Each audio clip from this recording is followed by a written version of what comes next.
Salut et bienvenue dans cette nouvelle vidéo. Aujourd'hui, je vous propose de continuer à pratiquer Preact à travers la création d'un éditeur Markdown. Donc le principe de cet éditeur est assez simple. On a à gauche le code Markdown et à droite le rendu HTML. Ce rendu HTML est automatiquement modifié dès que l'on fait un changement au niveau du code Markdown. On rajoutera en plus la possibilité d'avoir une barre d'outils permettant l'accès rapide à certaines fonctionnalités, comme par exemple mettre le texte en gras ou en italique.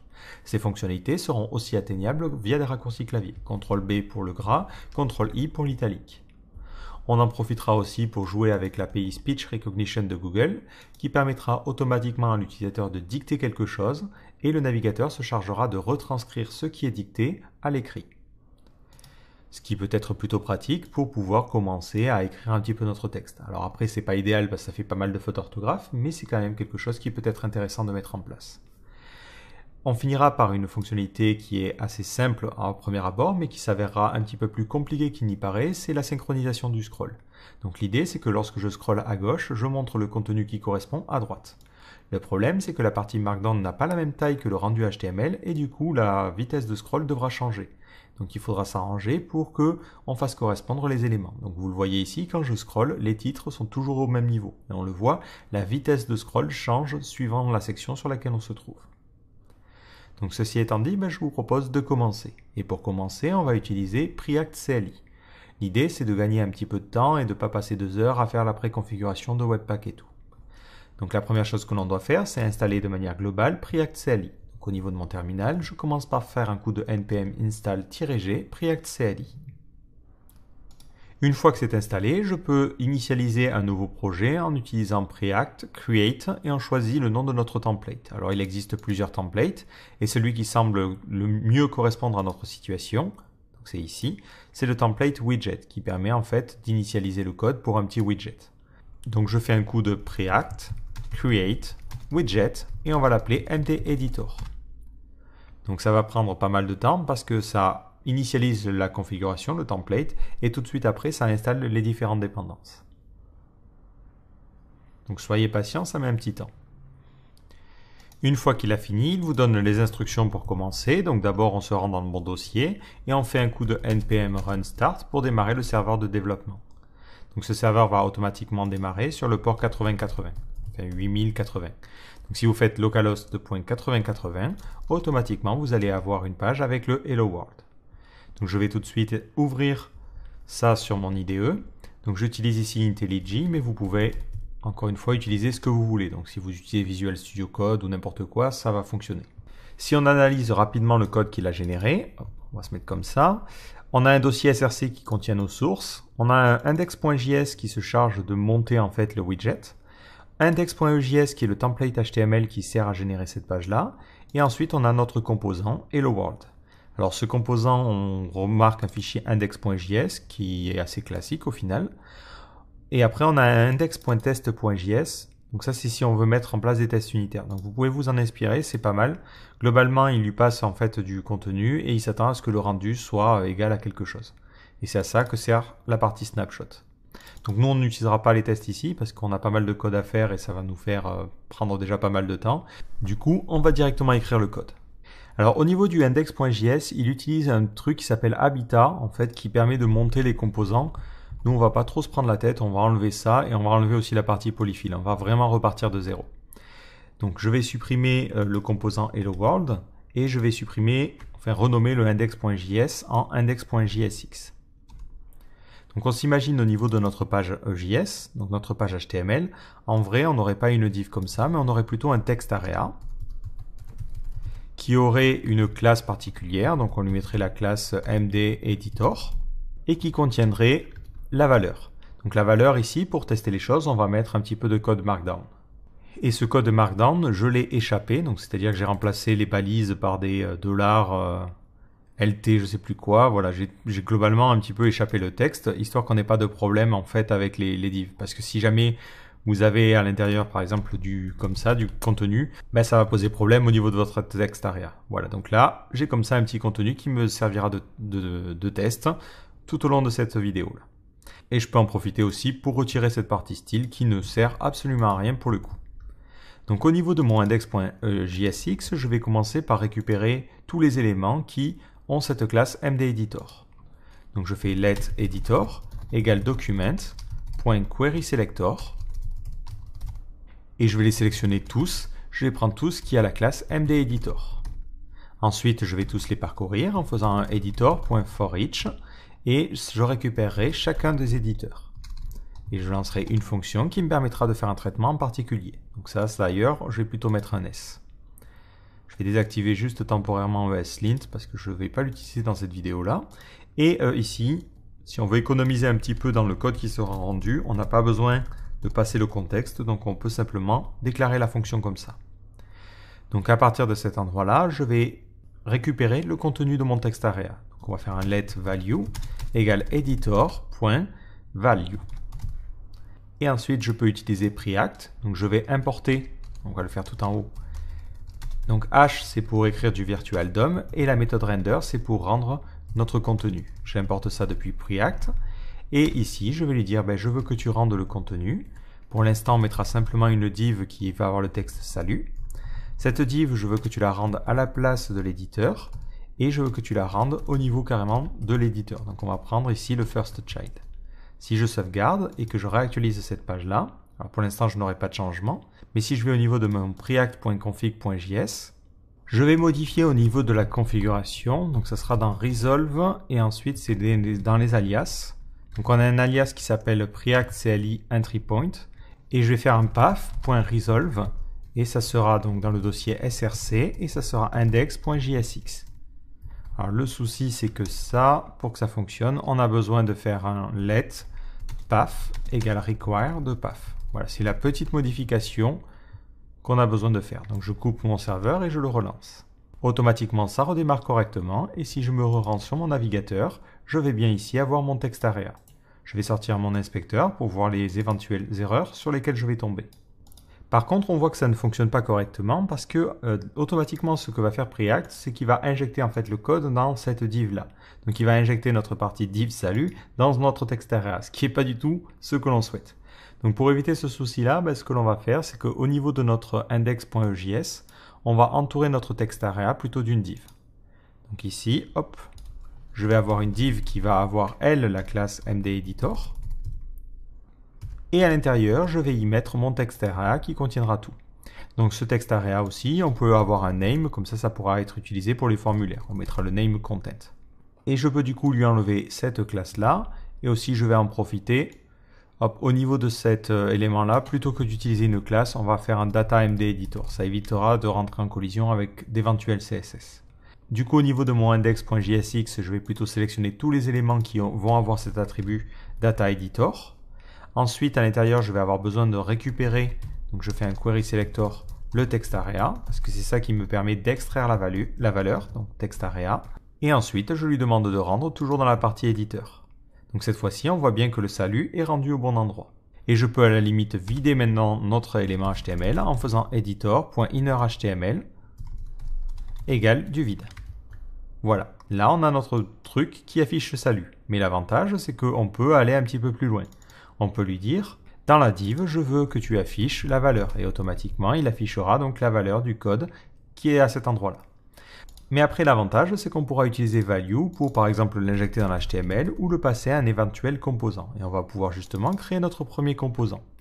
Donc, je vais créer dans le dossier components un nouveau dossier que je vais appeler editor. Et à l'intérieur, je vais avoir un nouveau fichier index.jsx. Donc, tout de suite, je vais importer h et la classe components depuis Preact. Ensuite, je crée ma classe. Une classe, on va l'appeler editor. Elle va extends de component de Preact. Donc cette classe, je l'exporte tout de suite. Pour que ça fonctionne, il faut qu'elle ait une méthode render. Et cette méthode doit retourner un élément JSX. Donc nous, on va avoir une div qui va avoir la classe mdEditor. Et à l'intérieur, on va créer notre composant. Donc on va avoir en fait une première div qui va être la toolbar. Je vais mettre des classes CSS. Ensuite, j'aurai une div qui va avoir la classe editor qui contiendra l'éditeur. Et je vais avoir une div qui va s'appeler preview qui contiendra la prévisualisation. Alors mon IDE essaie de tout de suite corriger mes classes en class name parce qu'il pense que j'écris avec React. Et dans React, on utilise class name au lieu de classe. Donc au niveau maintenant de mon index.jsx, je vais pouvoir importer ce composant-là. Donc je fais un import, on va l'appeler editor, from, donc c'est dans le dossier components, et c'est editor. Une fois qu'il est importé, je vais pouvoir l'utiliser ici. L'avantage, c'est que je vais pouvoir aussi lui passer la valeur. Donc je peux lui dire, le contenu que tu devras mettre dans l'éditeur, ça sera tout simplement content, ou ici, value. De la même manière, je peux aussi en profiter pour, au niveau de mon text area, donc je vais peut-être le sauvegarder ici dans une variable. Donc on va faire let text area égale ce truc-là. Ça me permet ensuite de pouvoir l'utiliser plus simplement à cet endroit-là. Mais je peux aussi lui dire, j'aimerais bien récupérer le nom, et ça sera textarea.get attribute, et je récupère l'attribut name. Maintenant, au niveau de mon éditeur, je peux aussi lui passer un nom. Donc je lui dis, le nom que tu devras utiliser, ça sera name. Au niveau de mon éditeur, donc mon index.jsx, dans la partie editor, je vais mettre un text area. Je lui donne comme nom le nom qui sera passé dans les propriétés. Donc ça veut dire que au niveau de la méthode render, je peux récupérer les propriétés qui sont passées à mon composant et je peux ensuite l'injecter à cet endroit-là. Dans mon text area, je peux injecter le contenu en faisant props.content. Si je réactualise, ça me donne bien ce contenu ici. Alors par contre, c'est vrai que je réfléchis, je me dis que contenu, c'est pas vraiment malin. On va plutôt appeler ça value pour avoir quelque chose qui corresponde un petit peu à ce que l'on aurait normalement au niveau de l'HTML. Alors le petit texte area comme ça, c'est bien sympa, mais nous on a envie d'avoir quelque chose qui soit un petit peu plus facile à éditer et d'avoir peut-être un petit peu de coloration syntaxique pour reconnaître quand est-ce qu'on a du code, quand est-ce qu'on a des titres. Donc c'est là qu'intervient la première librairie que l'on va utiliser qui s'appelle CodeMirror. Donc CodeMirror, c'est une librairie qui vous permet d'avoir une sorte de petit éditeur avec de la coloration syntaxique. Mais l'avantage, c'est qu'il supporte le Markdown, il supporte des thèmes, il supporte plein de choses. Donc nous, on va en avoir une utilisation assez simple pour le coup. On va simplement l'utiliser en mode Markdown. Donc je vais pouvoir commencer à l'installer en faisant un coup de npm install CodeMirror. Ensuite, je peux l'importer. Donc on va l'importer directement ici. Donc je fais, hop, alors c'est dans le index.jsx. Je fais un coup de import CodeMirror avec un M majuscule from CodeMirror. Ensuite, je vais importer le mode Markdown. Donc je fais un import CodeMirror /mode/markdown/markdown. Une fois que c'est importé, je vais pouvoir l'utiliser. Donc je vais attendre que mon composant soit bien chargé. Donc on va faire un component did mount. Ça sera une fonction et elle va pouvoir initialiser CodeMirror. Donc je fais let editor égale CodeMirror et je lui demande de générer CodeMirror depuis un text area et je sélectionnerai ce text area là. Donc je fais this.base.querySelector et je cherche le premier text area qui se trouve dans mon élément. Je peux lui passer ensuite en deuxième paramètre un objet qui contiendra les options. Donc le mode, ça sera Markdown. Le line wrapping, je vais lui mettre ça à true, donc je veux qu'il aille automatiquement à la ligne. Et je veux que l'éditeur n'ait pas de scroll. Donc je vais lui dire viewport margin infinity. Donc ça permettra d'avoir en fait la hauteur qui s'adaptera à la taille de mon contenu. Autre petit détail, je vais enlever le fait que le curseur blink. Pourquoi? Parce que ça veut dire que si j'ai ma page qui reste affichée et que je ne tape rien, ça demande au navigateur de régénérer en fait, de repaint un petit peu les choses. Ce qui a un impact en termes de performance, donc si on peut améliorer les choses, autant le faire. Si je reviens ici, je vois maintenant que j'ai quelque chose qui ressemble à ça.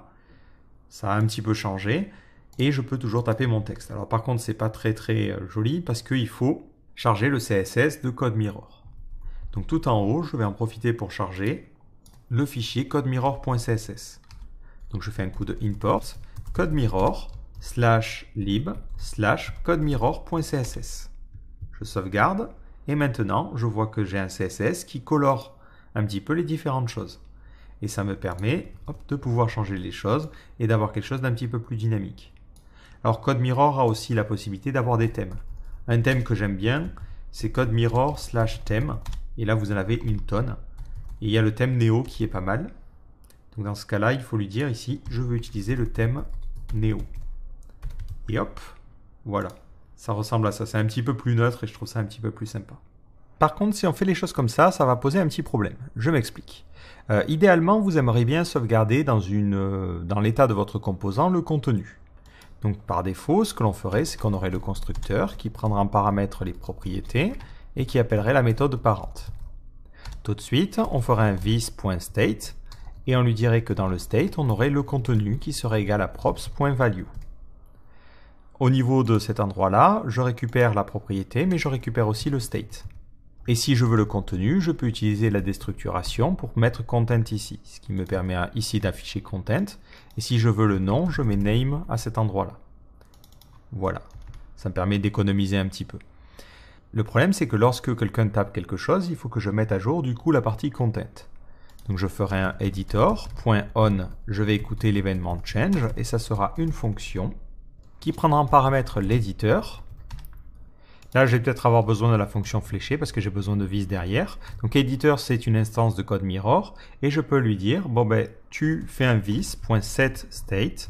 Et ensuite, je te passe en paramètre le contenu, le nouveau contenu. Et ça sera editor.getDoc. Donc ça permet de récupérer le document. Et ensuite, getValue. Si je fais ça, donc je sauvegarde une fois. J'essaie de faire une petite modification. Et il me dit que j'ai écrit n'importe quoi, et il a tout à fait raison, c'est setState. Le souci, c'est que du coup, lorsque je vais faire une modification, il va automatiquement relancer la fonction render, et il va essayer de remettre ce virtual DOM. Et nous, le souci, c'est qu'on a cette partie éditeur qui l'a modifié, qui a modifié toute cette partie textarea. Donc là, ça génère assez peu de problèmes au final, ce qui est assez étonnant, mais c'est un IA problème.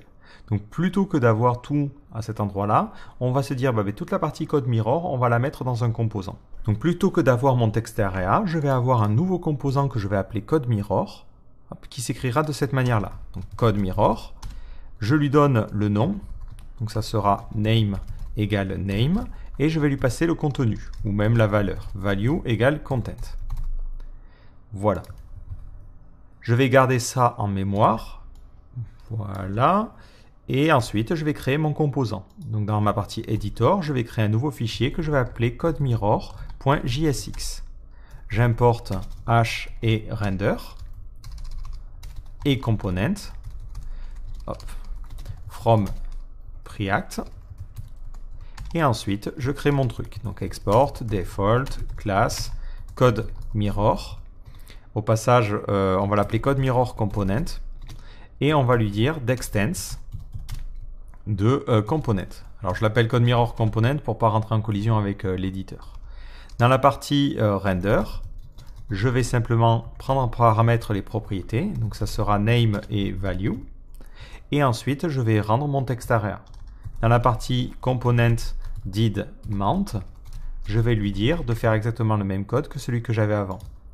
Donc j'ai besoin d'importer code mirror et je vais importer tout ce que j'avais là-haut aussi. Voilà, donc tout ça, ça va plutôt aller là. Ensuite, dans la partie render, je vais rendre simplement un textarea. Donc je fais un coup de return et je rends un textarea. Je vais lui donner comme nom name et je vais lui donner à l'intérieur la valeur value. Et là où c'est intéressant, c'est que lorsque le composant est monté, il va être monté sur le textarea qui est maintenant la base. Mais je vais surtout pouvoir lui dire ce composant-là, grâce à la méthode shouldComponentUpdate, qui prend en paramètre différentes choses, mais on s'en fiche ici, je lui dis systématiquement de retourner false. Donc lorsque le composant va être monté, il va générer ce textarea. Ce textarea va ensuite être transformé via code mirror et ce composant ne sera jamais plus update. Ce qui permettra d'éviter tout problème plus tard. Nous, dans notre cas, après, le contenu ne sera jamais changé par autre chose que par code mirror, donc ça pose pas de problème. Mais si jamais plus tard vous voudriez que la valeur qui est passée ici value change, dans ce cas-là, il faudrait détecter le changement et dire à code mirror, change la valeur directement. Il n'y a pas vraiment, là pour le coup, on n'utilise pas les fonctionnalités de Preact pour mettre à jour notre code HTML. C'est code mirror qui va s'en charger. Une fois que ce code mirror est donc créé, ce composant est bien créé, je vais lui dire import code mirror ici, from code mirror. Une fois que c'est importé, je vais pouvoir sauvegarder et je devrais avoir mon partie template qui s'affiche correctement. Alors je vais inspecter, j'ai dû faire une petite erreur. Non, C'est bon, là on voit bien que CodeMirror est chargé. L'avantage aussi, c'est que si demain je souhaite réutiliser ce composant CodeMirror pour d'autres choses, je pourrais le faire. Donc ça a un double avantage. Alors maintenant, je vais en profiter pour faire aussi un petit peu de CSS, histoire de donner une apparence un petit peu plus potable à notre petit éditeur. Donc au niveau de Editor, je vais importer un nouveau fichier que je vais appeler style.scss. Ce fichier, je vais tout de suite aller le créer, donc il va s'appeler style.scss, et on va créer notre MD Editor. Donc d'abord, je vais lui dire pour tous les éléments, je veux un box sizing à border box, pour que les paddings soient intégrés dans le calcul des largeurs et des hauteurs. Pour mon MD Editor, il aura automatiquement une largeur de 100%. On va fixer une hauteur par défaut de 500 pixels pour pas que ça soit trop grand. On va mettre un background color blanc et on mettra un box shadow, histoire de séparer un petit peu cet éditeur du reste. Donc on mettra une petite ombre portée en noir avec une opacité de 20%. Donc on dira du noir à 20%. Et je ne vois que c'est pas appliqué. Alors c'est pas appliqué pour une raison que j'ignore absolument pour le coup. Si vous regardez au niveau du CSS qui est généré, donc c'est la troisième partie style, vous voyez qu'il rajoute une sorte de suffixe à vos classes. Je n'ai absolument aucune idée de pourquoi il fait ça. J'ai juste pu remonter le problème et découvrir que c'était quand c'était dans un composant. Donc si je remonte tout à la racine, donc je supprime le dossier component et j'ai directement le dossier editor, hop, il faut que je change l'import ici et que je mette directement j'importe editor. Voilà.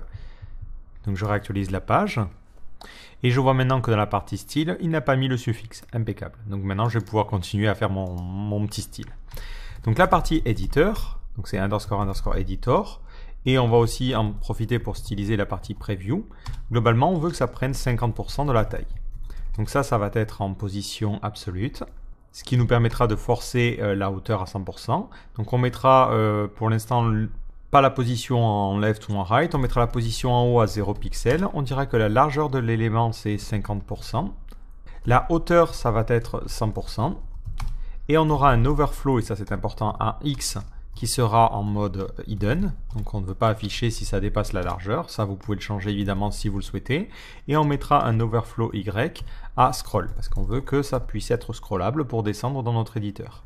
Pour aérer un petit peu les choses, on rajoutera un petit padding de 20 pixels, histoire de respirer. Au niveau maintenant individuellement, je vais prendre mon éditeur et je vais lui dire simplement qu'il est à gauche complètement. Et je vais prendre la partie preview et cette partie preview, elle sera à droite. Donc je mettrai un right à 0. Donc pour l'instant, on voit qu'on a comme ça notre petit élément à gauche et la partie preview qui viendra s'afficher ici. Pour la partie toolbar, je ne vais pas trop m'embêter, je vais reprendre en fait ce que j'ai fait pour la partie editor. Donc la partie toolbar, elle aura une hauteur, alors je choisis quelque chose de complètement arbitraire ici, on va mettre 34 pixels. Elle aura une couleur blanche et elle aura une petite couleur de fond. On voit qu'elle apparaît ici. Ce qui veut dire que pour mes deux éléments, editor et preview, je dois les placer à 34% par rapport au haut. Et ensuite, je dois du coup leur donner une hauteur de 100% auquel je retire 34 pixels. Voilà, donc j'utilise la fonction calque en CSS et ça me permet d'avoir quelque chose comme ça. Cette toolbar là, normalement elle est avant les autres. Donc peut-être on va jouer avec les z-index, on la mettra en relative et on lui mettra un z-index de 3. Ces deux éléments là, on leur mettra un z-index de 2, histoire qu'ils passent sous l'ombre de ma petite toolbar. Voilà, donc là on a quelque chose déjà un petit peu plus agréable. Donc on va en profiter pour construire la partie preview. Donc la partie preview, un petit peu comme on l'a fait pour CodeMirror, on va créer un nouveau composant. Et on va créer un nouveau composant que l'on va appeler markdown.jsx. Le rôle de ce composant, c'est de prendre du markdown en entrée et de générer le code HTML. Donc je commence par importer la méthode hash et la classe component from Preact. Je devrais me créer un snippet pour faire ça un petit peu plus simplement. Ensuite, je fais un export default. La classe va s'appeler markdown et on va extends de component. Au niveau de la méthode render, tout simplement, on va prendre les propriétés. Je pense qu'on n'en aura pas besoin, donc on va mettre props. Mais par contre, au niveau du state, on va s'imaginer avoir l'HTML. Ensuite, pour rendre, je fais simplement un return et je rends une div qui va contenir le code HTML.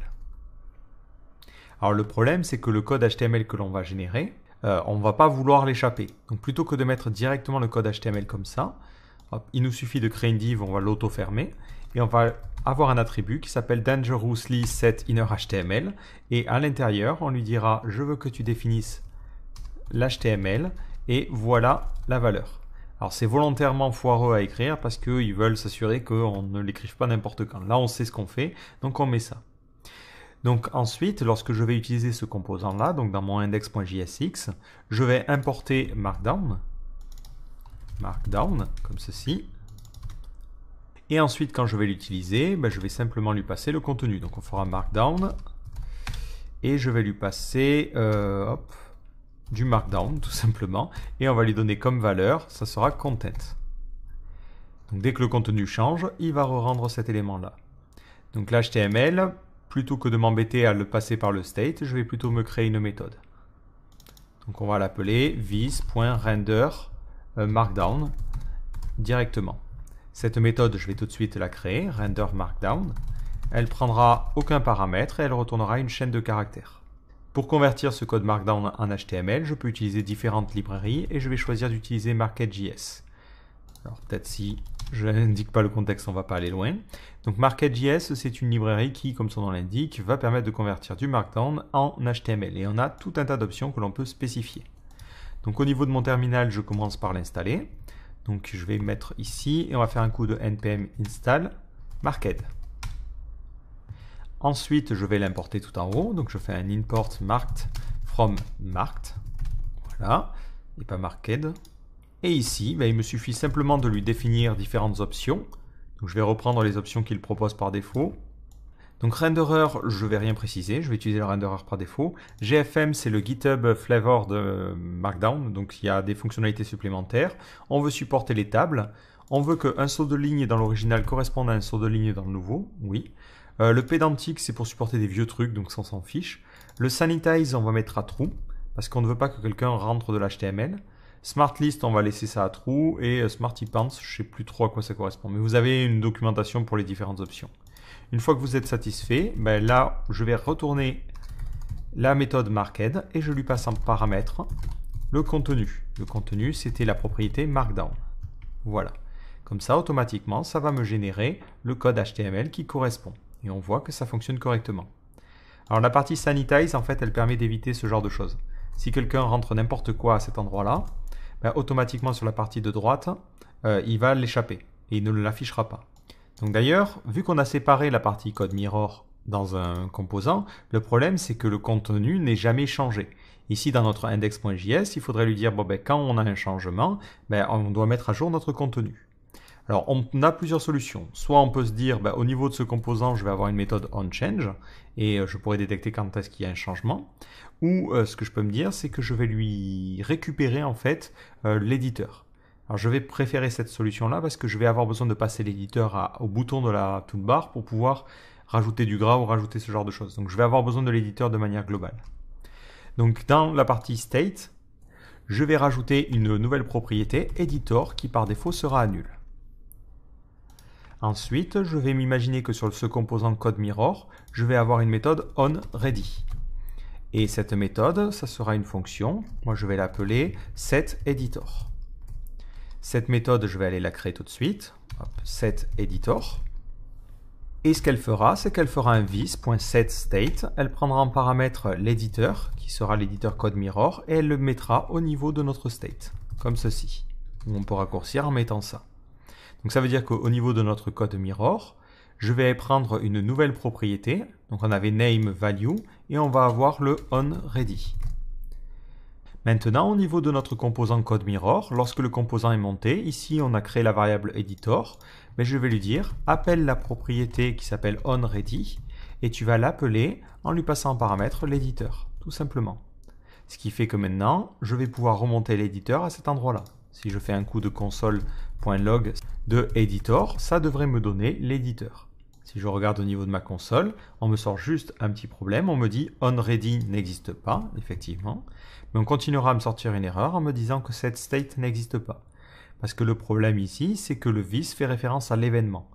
Donc si on veut éviter ce problème-là, on peut faire un vis.setEditor égale vis.setEditor et on lui bind vis. Comme ça, au moins, le vis fera référence à notre composant et non pas au reste. Et on obtient bien notre composant ici. Une autre solution serait de se dire, bon, ben, cet editor, c'est simplement une propriété et on va définir la méthode de cette manière-là. Donc à vous de voir la méthode qui vous semble le plus judicieux. On va garder celle-là, c'est selon moi la plus courte. L'avantage, c'est que là, on a défini l'éditeur, mais on peut en profiter aussi pour lui dire, ben, maintenant, je veux que tu écoutes lorsque l'éditeur a un changement. Tu prendras en paramètre l'événement qui sera en fait une instance de l'éditeur. Et ici, je lui demanderai de faire un this setState et je vais lui dire change la valeur du contenu et le contenu, ça sera ce que tu récupéreras grâce à CodeMirror. Donc ça sera un getValue ici. Si maintenant je sauvegarde et que je tape des choses, je vois que ça se reporte automatiquement à droite. Si je reviens sur mon exemple, la partie div que je suis en train d'écrire est automatiquement échappée. Elle apparaît à droite ici. Si dans ma partie Markdown, je venais à enlever cette partie Sanitize, automatiquement, si je mets une div ou un bold ou n'importe quoi, hop, ben ça ne serait pas échappé. Donc vous voyez l'impact que ça peut avoir. Donc à vous de voir si vous voulez laisser la possibilité à l'administrateur d'écrire de l'HTML ou non.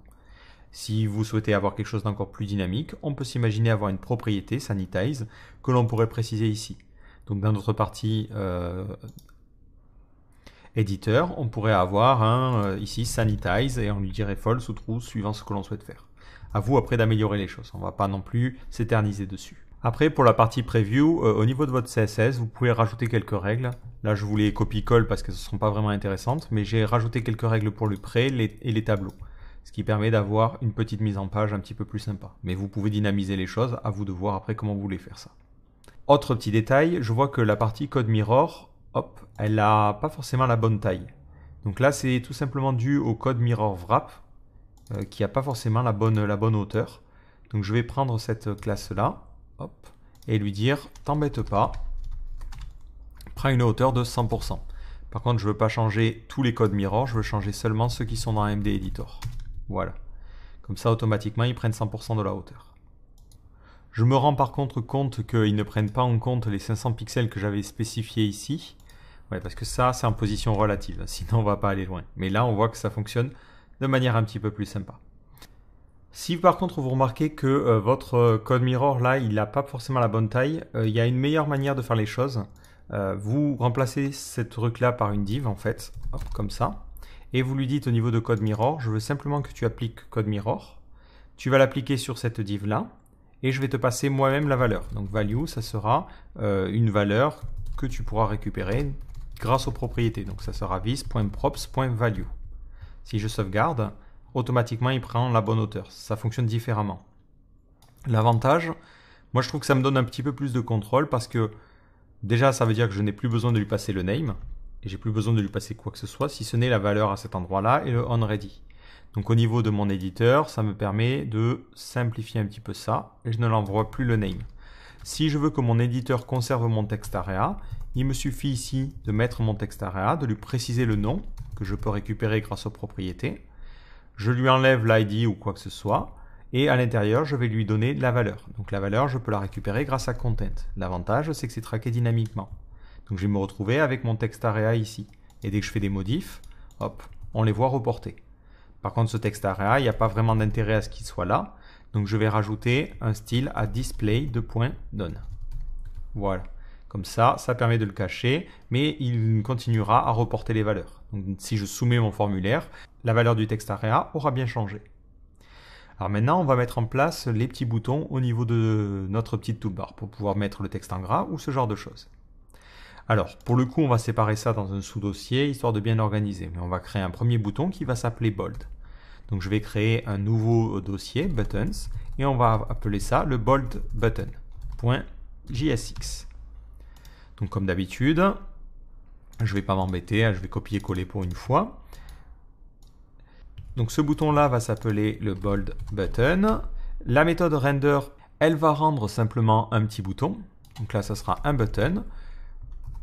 Et à l'intérieur, on va y mettre un petit SVG. Donc pour le coup, moi j'ai copié un SVG depuis Font Awesome, mais vous pouvez après copier de n'importe où. L'avantage du SVG, c'est que je peux directement l'intégrer ici. Voilà, donc là on va avoir notre render et ça rendra bien notre bouton. Lorsque l'on cliquera dessus, on aura besoin de faire une action et de modifier le contenu. Et on va modifier le contenu sans passer par la propriété content, mais en passant par CodeMirror. Ce qui veut dire que dans les propriétés, je vais avoir besoin de récupérer l'éditeur. Donc au niveau de mon index.jsx, je vais mettre ici nos petits boutons. Donc je vais commencer par importer bold. Je ne sais pas s'il peut l'importer directement, on va voir. Ok, bah super, mon éditeur peut l'importer. Et bah, je vais lui passer l'éditeur en lui disant editor égale editor. Editor que je récupère depuis le state. State ici. Donc là, je vais mettre editor. Donc par défaut, le truc est évidemment super gros. Donc au niveau de la toolbar, je vais avoir besoin de changer légèrement le style. Alors elle était où? Hop. Elle était tout à la fin. Je vais lui dire pour les boutons qui se trouvent dans la toolbar, je vais leur donner une hauteur de 34 pixels et une largeur de 34 pixels. Pile poil, un petit carré correspondant à la hauteur de la toolbar. Je vais retirer les bordures qui seraient par défaut. Je retire aussi le background que met le navigateur par défaut. Je vais lui préciser que le curseur est un pointeur, donc c'est un petit doigt. Et je vais mettre un outline à none pour pas qu'il l'entoure quand on clique dessus. Lorsque l'on passera sur ce bouton-là, je veux que tu changes le background color et on mettra un gris assez léger, histoire d'avoir un petit retour visuel sur le fait qu'on passe sur le bouton. Le SVG est par contre énorme, donc je vais rajouter aussi un filtre sur les SVG. Donc on va lui dire par défaut, il faut que tu remplisses avec une couleur foncée, bon, vous pouvez adapter. Je vais lui donner une largeur de 15 pixels et une hauteur de 15 pixels. Le seul petit défaut avec ça, d'après mes tests, c'est que c'est pas super correctement aligné. Donc je peux rajouter un margin top de 3 pixels à peu près. Voilà, et là on obtient ce petit bouton et on voit qu'on peut cliquer dessus. Du coup, il va falloir lui dire, quand on clique dessus, il va falloir faire quelque chose. Donc là, on va lui dire onClick et on va appeler une méthode qui va s'appeler setBold. Bon, peu importe. Hein. Donc cette méthode, je vais tout de suite aller la créer, setBold. Donc attention à bien conserver le contexte. Donc ici, j'utilise la fonction fléchée et elle rajoutera des petites étoiles autour de la sélection. L'avantage, c'est que là, pour le coup, CodeMirror va nous simplifier la vie. Donc on récupère l'éditeur. Donc on va faire editor let editor égale this.props.editor. Ensuite, je lui demande de récupérer le document et je vais lui demander d'appeler la méthode replaceSelection. Je lui passe en paramètre une chaîne de caractères. Donc on va mettre 2 petites étoiles. Ensuite, on aura besoin de récupérer la sélection. Donc ça sera editor.getDoc.getSelection. Donc là, il faut regarder simplement l'API de CodeMirror en fait. Et ensuite, tu rajoutes 2 petites étoiles. Une fois que tu as fini, tu focalises l'éditeur. Donc tu fais un focus, histoire que le curseur revienne dessus. Et la méthode setBolt recevra un événement de type mouseEvent et je ferai un event.preventDefault. Voilà, donc si je sauvegarde maintenant, je sélectionne ce petit texte-là, je clique sur Bold et automatiquement il apparaît en Bold. Donc je vais pouvoir dupliquer ce code-là pour créer, par exemple, un bouton italique ou d'autres types de boutons. Et je me dis, peut-être, je vais me répéter, je m'explique. Si je fais un coup de italic button, je vais créer une classe qui va s'appeler du coup italic button ici. Je vais changer la valeur de ce SVG-là. Donc ici, ça sera comme ça. Et là, je vais appeler une autre méthode qui s'appellerait setItalic ou n'importe quoi. Cette méthode, je vais plutôt l'appeler onClick. Voilà, histoire d'être un petit peu plus générique. Et je vais toujours avoir besoin de faire le preventDefault, j'aurai toujours besoin de l'éditeur. Donc ce que je peux me faire, c'est pas m'embêter, me créer une classe que je vais appeler button.jsx. Donc cette classe, je vais m'inspirer de ce que j'ai fait pour la partie italique. Voilà. Donc on va l'appeler button tout simplement.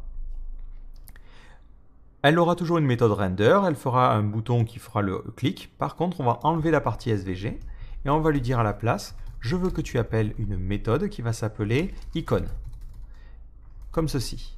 Et je vais te passer en paramètre les propriétés et le state. Donc ici, je lui passerai propriété et state. Cette méthode, je vais tout de suite aller la créer, icon, et par défaut, elle retournera ici rien du tout. Lorsque l'on clique sur le bouton, je vais lui dire d'appeler la méthode onClick, mais plutôt que de faire quelque chose directement à cet endroit-là, je vais simplement lui dire appelle une méthode qui va s'appeler action. Et cette méthode, tu l'appelles en lui passant l'éditeur. Donc l'éditeur, tu le récupères en faisant this.props.editor. Cette action, par défaut, on va la créer aussi. Donc ce sera une action qui prendra en paramètre l'éditeur et qui, pour l'instant, retournera nul. Donc elle ne fera rien. Ou même, on ne peut rien mettre du tout. Alors vous dites, ok, mais pourquoi tu fais ça? L'avantage, c'est que maintenant, au niveau de mon bold button, Plutôt que d'étendre de component, je peux lui dire je veux que tu étendes de button. Ensuite, je n'ai plus besoin du coup ici de la classe component. Et plutôt que d'avoir une méthode render, je peux avoir simplement une méthode icône qui retourne le code ou le JSX element qui correspond à mon icône. Plutôt que d'avoir une méthode setBold ou je ne sais quoi, je peux avoir une méthode action. Cette méthode prendra en paramètre l'éditeur directement et pourra faire des actions sur l'éditeur. Donc là, elle fera un coup de setDoc et elle changera la sélection. Et ça me permet d'avoir un code qui est beaucoup plus simple. Et j'obtiens toujours le même comportement. Dans ma partie italique aussi, j'ai simplement à étendre de la partie button comme je l'ai fait pour mon bold button, comme ceci.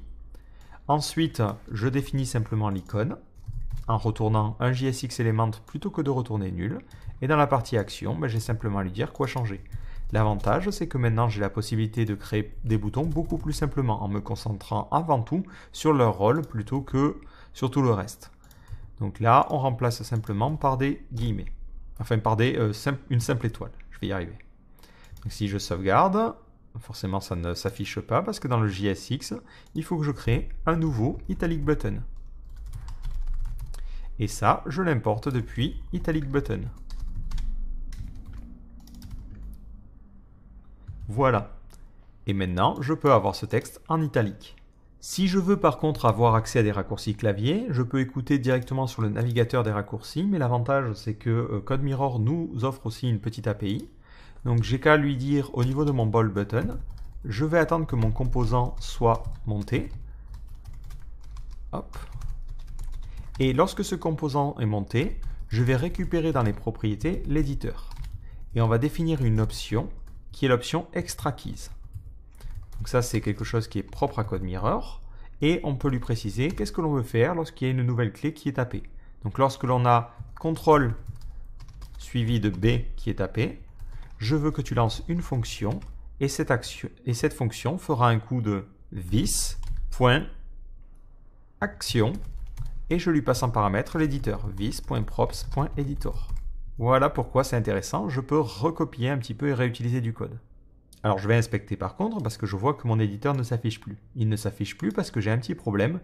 vis.props.editor est nul. Parce qu'au moment où ce composant est monté, l'éditeur n'existe pas, ce qui est problématique.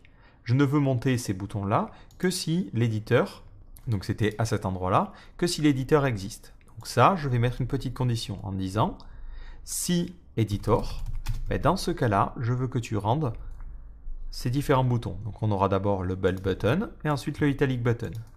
Et je les mets sous forme de tableau pour pouvoir en mettre les uns à la suite des autres. Voilà, comme ça. L'avantage, c'est qu'il ne chargera ces boutons-là que si l'éditeur est défini. Du coup, dans le component dit.mount, ça ne lui pose aucun problème. Si je sélectionne du texte et je fais CTRL B, je vois que ça fonctionne. Dans la partie italic button, il me suffit de recopier ce code-là et ici, de faire ça. Et par contre, je vais lui dire ici, je veux que tu aies le raccourci CTRL-I. Si on fait les choses de cette manière-là, ça va quand même poser un problème. Le CTRL-B ne va plus fonctionner. Je vois que c'est mon navigateur qui ouvre la partie toolbar. Par contre, le CTRL-I fonctionne. Parce qu'ici, il faut que je lui dise, ne redéfinis pas l'option avec juste cet objet-là, mais je veux que tu récupères les autres options qui auraient pu être mises. Donc on peut utiliser ici le spread operator et lui demander de récupérer l'option extra keys. Comme ça, en fait, il rajoute une clé à cette valeur-là. Et dans ce cas-là, on a à la fois le bold et l'italique qui va fonctionner. Mais on peut en profiter pour utiliser notre système de boutons. Donc par exemple, dans button, on peut s'imaginer avoir une valeur ici, et on lui passerait une propriété de shortcut par exemple. Et par défaut, shortcut serait à nul. Ensuite, j'aurai un component dit.mount. Et dans ce component dit.mount, je lui dirai si shortcut est différent de nul, mais dans ce cas-là, je veux que tu fasses ce petit comportement-là. Et attention, ici, c'est vis.shortcut. Et la chaîne de caractères ici, je peux la récupérer en utilisant cette syntaxe-là. On met un crochet et on récupérera vis.shortcut. Ce qui me permet de simplifier grandement tout mon code ici en lui disant, je ne veux définir que le raccourci simplement ici, en lui disant shortcut, ça sera CTRL-I. Et dans le cas du bouton bold, je peux te définir le raccourci clavier avec CTRL-B. Donc l'intérêt d'utiliser des classes, c'est qu'on peut vraiment hériter et faire des choses beaucoup plus simples au niveau du code. Et là, je suis capable de faire du bold et de pouvoir ajouter des raccourcis simplement.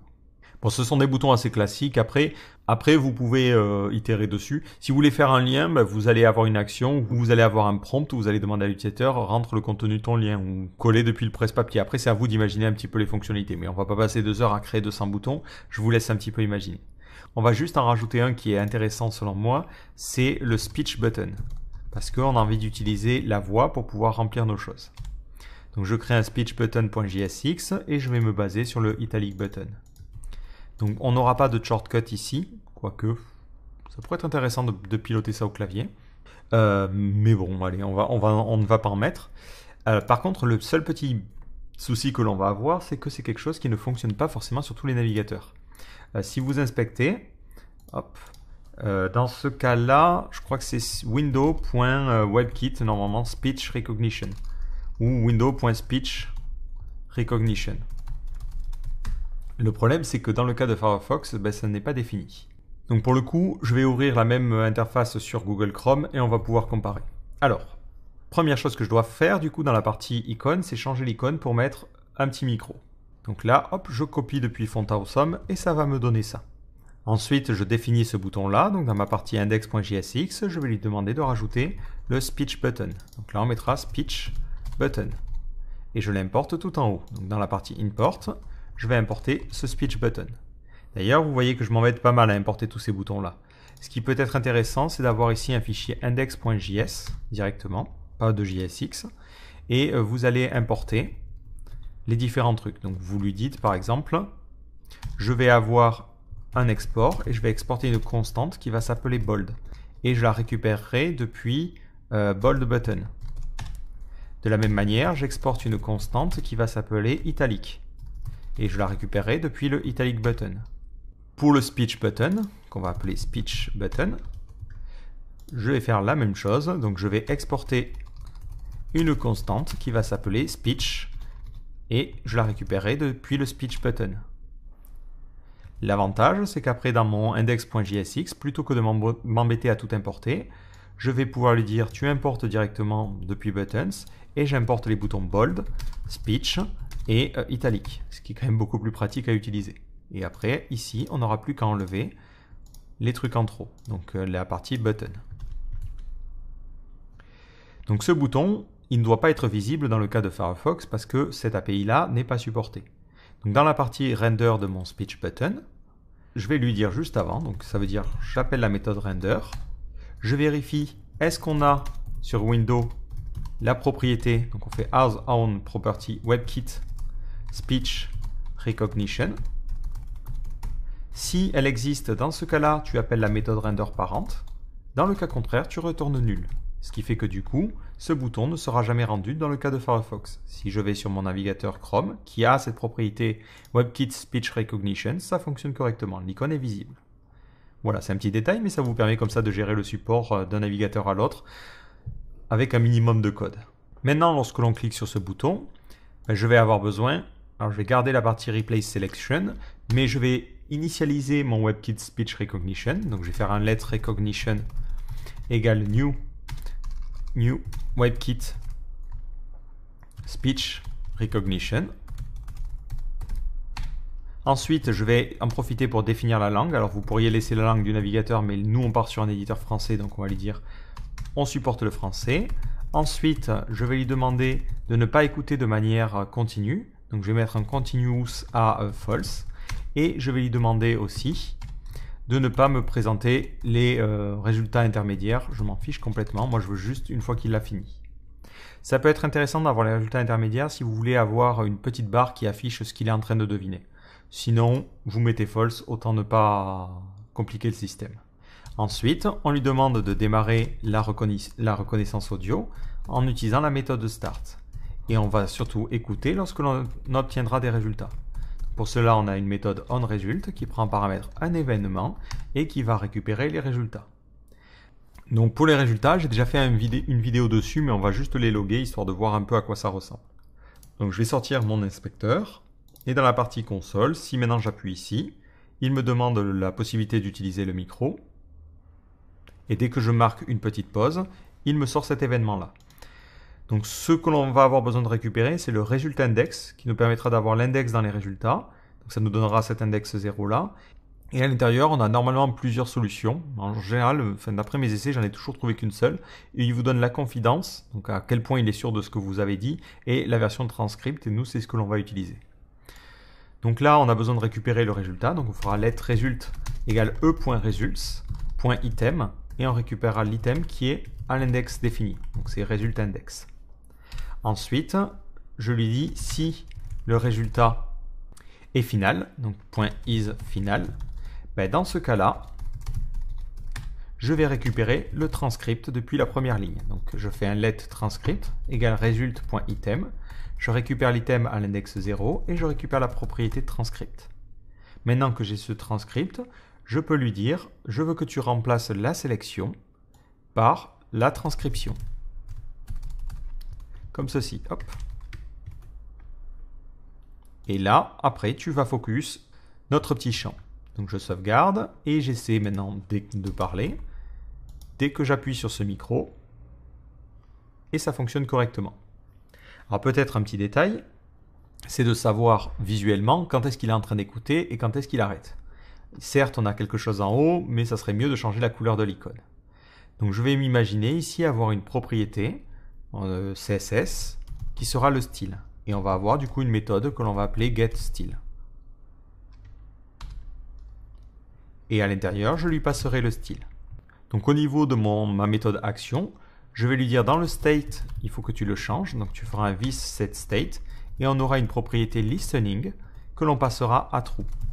Une fois que l'on aura un résultat, ici,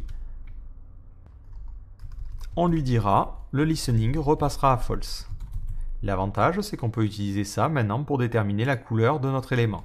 Donc on fera un let style égale nul par défaut et on lui dira si le state est en train d'écouter. Donc on peut utiliser directement les propriétés là et on aura une clé listening. Donc si on est en train d'écouter, dans ce cas-là, je veux que style soit égal à du rouge bien pétant, donc du FF00. Voilà. Dans ce cas-là, dès que je vais appuyer sur ce bouton-là, automatiquement, il va afficher les choses. Par contre, là, il m'affiche une erreur en me disant que listening n'existe pas sur undefined. Parce qu'en fait, le state doit être à undefined. Et effectivement, dans les renders, ici, je dois prendre les deux paramètres et ensuite les envoyer à la méthode parente. Sinon, on ne va pas aller loin. Maintenant, dès que je vais parler, automatiquement, le micro va changer de couleur. Une autre solution que vous pouvez choisir, c'est de vous dire, vous écoutez de manière continue. Dans ce cas-là, vous définissez un start listening, donc vous dites je suis en train d'écouter à cet endroit-là, impeccable. Mais par contre, quand vous obtenez des résultats, vous ne coupez pas. Par contre, lorsque l'utilisateur va appuyer sur cette action-là, vous allez lui dire if this.state.listening égale true. Donc ça veut dire que l'utilisateur est en train d'écouter. Dans ce cas-là, on devra stopper la recognition. Dans le cas contraire, on devra la lancer. Et à la fin, on mettrait un this_setState et on dirait on a arrêté d'écouter. Dans le cas contraire, on est comme ça. Le problème, c'est qu'il faut du coup garder cette instance du speech recognition pour savoir dans quel état il est. Donc plutôt que de le définir à chaque fois que l'on clique sur le bouton, on peut le définir dès le constructeur. Donc dès le constructeur, hop, on va prendre en paramètre les props, on appelle la méthode parente avec les props, et on va lui dire directement, je veux que tu crées le recognition. Donc on fait tout sauf la partie false. Donc on fait ça, et on remplace ici par un this.recognition, hop, hop, et hop. Et ça, il ne faut le faire évidemment que si ça c'est défini. Donc on rajoute une petite condition autour, pour éviter que des navigateurs qui n'ont pas cette API-là nous sautent à la figure en nous disant mais moi je ne sais pas ce que c'est que ce WebKit Speech Recognition. Maintenant je peux l'utiliser ici en faisant un this.recognition.start ou .stop suivant les cas. Voilà, donc d'ailleurs là c'était plutôt si je suis en train d'écouter, je ferai un stop. Donc ça sera un this.recognition.stop et après je fais un setState en lui disant que c'est à false. Dans le cas contraire, je le démarre et je lui dis que je suis en train d'écouter. Ce qui fait que maintenant, ça reste automatiquement. Et ce, même si je marque des pauses au niveau de mon dialogue. Point. Voilà, donc c'est plutôt sympa hein, comme fonctionnalité. Après, un petit détail qui est peut-être un petit peu gênant, c'est que vous l'avez remarqué, lorsque je commence une phrase, mais il ne la met pas en majuscule. Alors vous avez une première solution qui est assez simple. Donc on va créer une méthode qui va s'appeler capitalize, qui prendra en paramètre une chaîne de caractères. Donc on va l'appeler string, ou s, on va pas s'embêter, et qui va la retourner capitalisée. Donc pour cela, on fait un return de s, on récupère le caractère à l'index 0, et ce caractère, on le transforme en uppercase. Et après, on récupère la chaîne de caractères et on retire en fait le premier caractère. Maintenant, il faut savoir quand est-ce qu'on doit capitaliser. Donc, ce qui veut dire qu'on doit récupérer la position du curseur. S'il est en début de ligne, mais dans ce cas-là, on capitalise. Donc, à cet endroit-là, if this.should capitalize, dans ce cas-là, on fera un this.capitalize et on lui passera une chaîne de caractères qui sera le transcript. Et c'est ce transcript que l'on récupérera et que l'on injectera ensuite.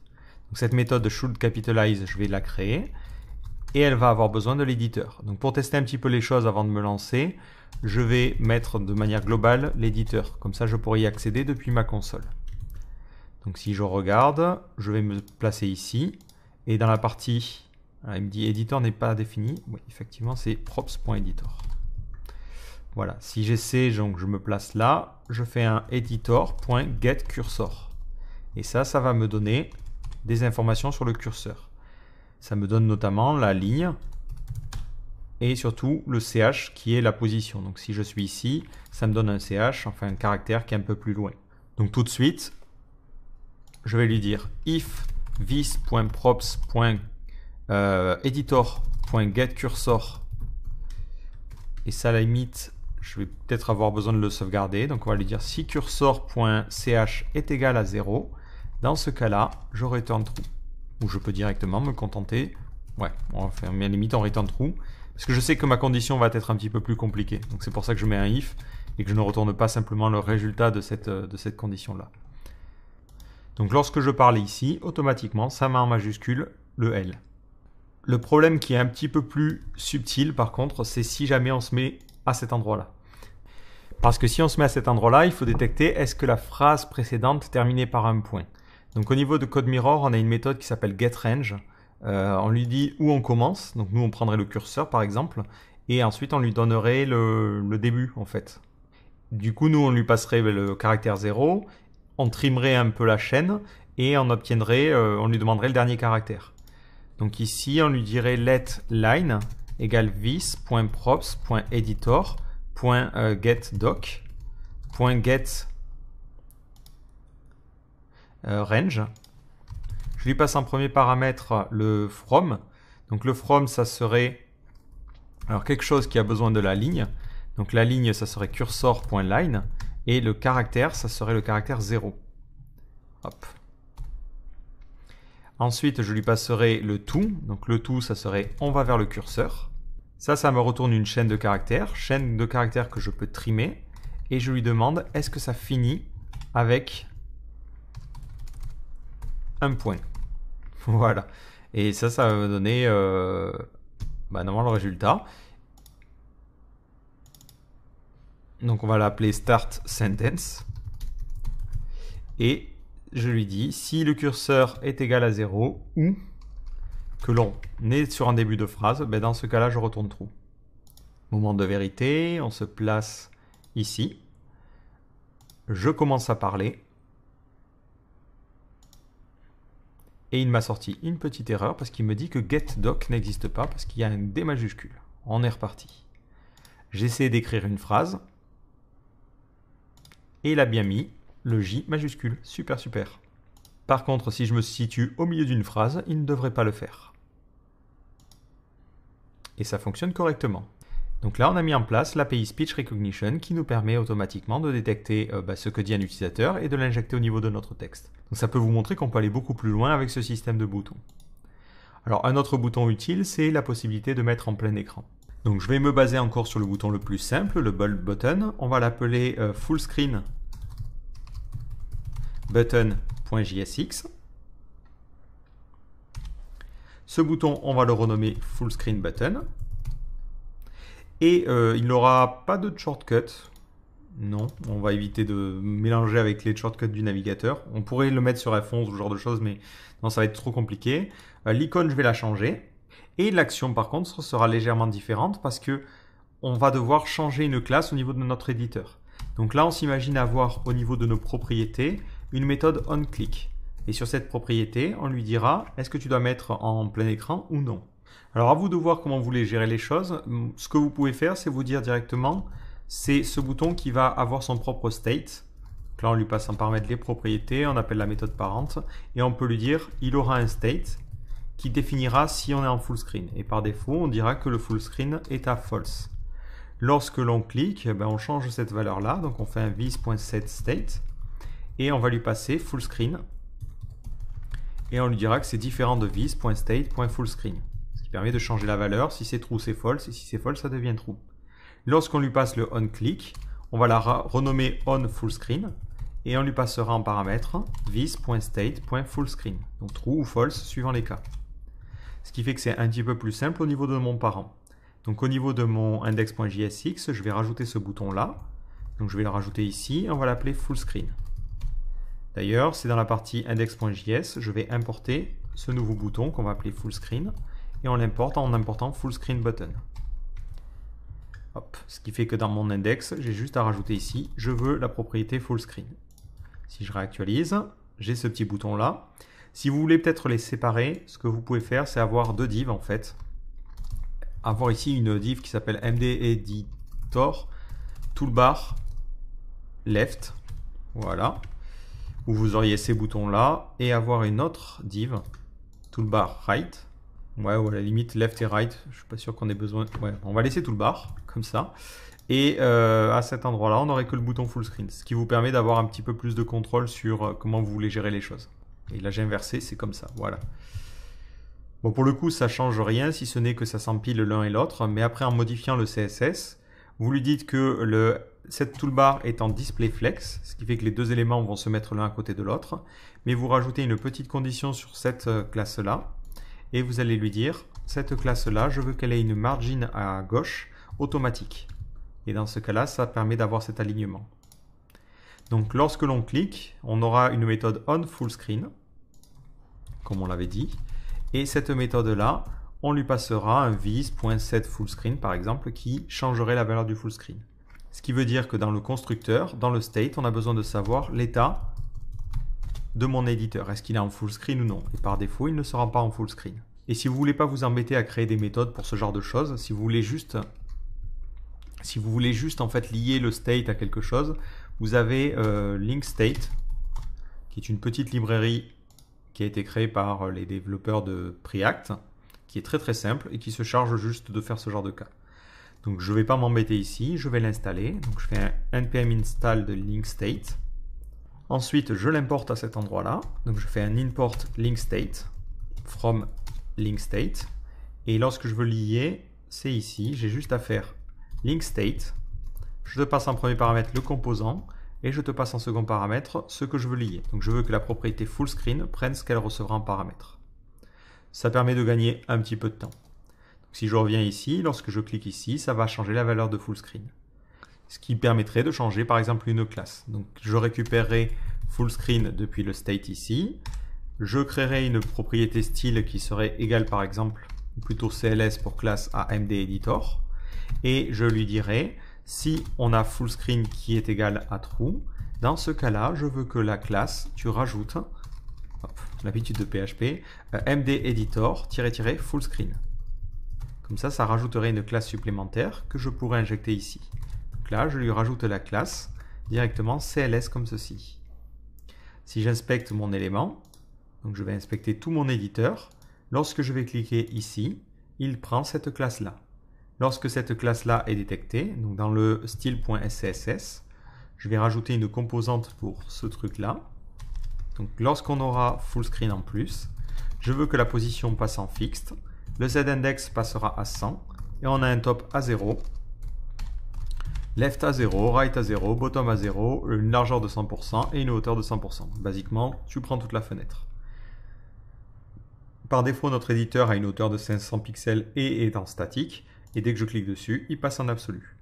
Par contre, si vous essayez de sélectionner le texte, vous voyez que vous avez peut-être des choses un petit peu incohérentes, ou quand vous tapez, ça ne tape pas du tout au bon endroit. Parce que vous avez un changement visuel, et du coup, il faut informer l'éditeur qu'il y a un changement. Donc pour le coup, c'est vrai que le link state était bien pratique, mais ça ne suffira pas. Donc là, on utilisera la méthode set full screen. Voilà. Cette méthode, on va quand même la créer. Set full screen. Malheureusement, il n'y a pas vraiment le choix. On lui passera en paramètre full screen. Et ce qu'elle fera, c'est qu'elle fera un vis.setState. Et elle définira full screen à la valeur qui a été passée en paramètre. Mais l'avantage, c'est qu'elle peut aussi récupérer dans le state l'éditeur et demander à l'éditeur de faire la méthode refresh, qui va permettre de rafraîchir en fait notre système et de bien faire correspondre le curseur. Mais ça ne marche pas forcément tip-top. Parce que effectivement, on a besoin de rafraîchir à ce moment-là, mais on a besoin de rafraîchir vraiment quand il a mis à jour l'HTML. Donc ce set full screen, même si au premier abord ça paraît être une bonne idée, ça ne l'est pas. Ce qu'il va falloir plutôt écouter, c'est le component did update, qui là nous renvoie en fait un événement où nous dit bon ben il y a eu une évolution au niveau de notre composant. Ça prend en premier paramètre la propriété précédente et ça prend en second paramètre le state précédent.